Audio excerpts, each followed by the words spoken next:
Yung ato ang human karon adlaw.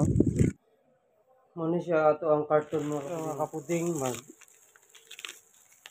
tuktos ta sa ato ang produkto. Kani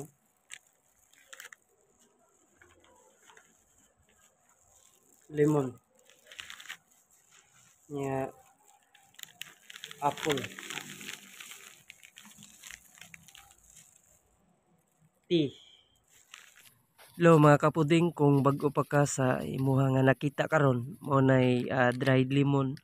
Nindot pud kayo na mga kapuding ang dried lemon kay kanang pwede na siya bugnaw, pwede pud siya init og depende pud nimo butangan ba nimo og sugar. Pero kung gusto ka nga healthy lifestyle gud ang imuha, pwede ra pud dili nimo butangan. Og kung gusto ka butangan nimo og honey, mas lami gid. Ana nga kung makapugong ka nga dili ka mag sugar, mas maayo kay nakapugong ka. Bitaw importante kayo mga kaigsunan nga maka disiplina gyud kasi imuha nga kaugalingon kay sus pinaka-importante ra gyud kayo nang ato ang panluwas. Yung ato ang human karon adlaw. Mga upat ka carton siguro ni. Ano siya ato nga human. Ato ni siya sa carton. Muna siya ato ang carton mga kapatid mo. Ato ni siya isulod 8 ka buok.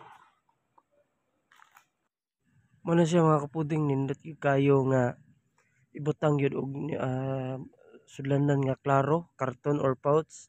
Basta kay nindot gyud iya nga quality. Mga kapuding kung mosulod gani mo og negosyo, ayaw gyud mo pagunahuna nga modato dayon mo. Kay ang pagsulod sa negosyo dili lalim, dili sayon i-enjoy lang gyud. Nya bantayi pod nga dili pud ka makansi. Kay while nga nag-enjoy ka nya perminti ka kansi, mas maayo pag wa na lang pod. Mana ako ang advice mga kapuding. Mga kapuding mao ni ang ato ang nahuman. Oh, napulo ka buok. Ano siya mga kapuding ang sulod oh.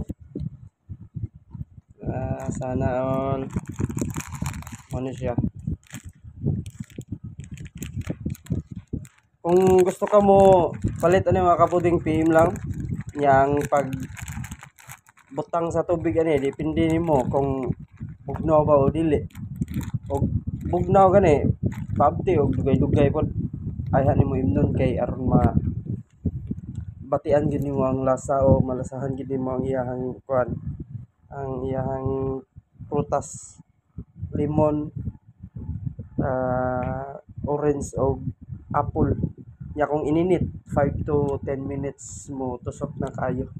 So unsa pa imong gihuwat, pwede na ka makapalit. PM lang. Babush. Bye bye. God bless.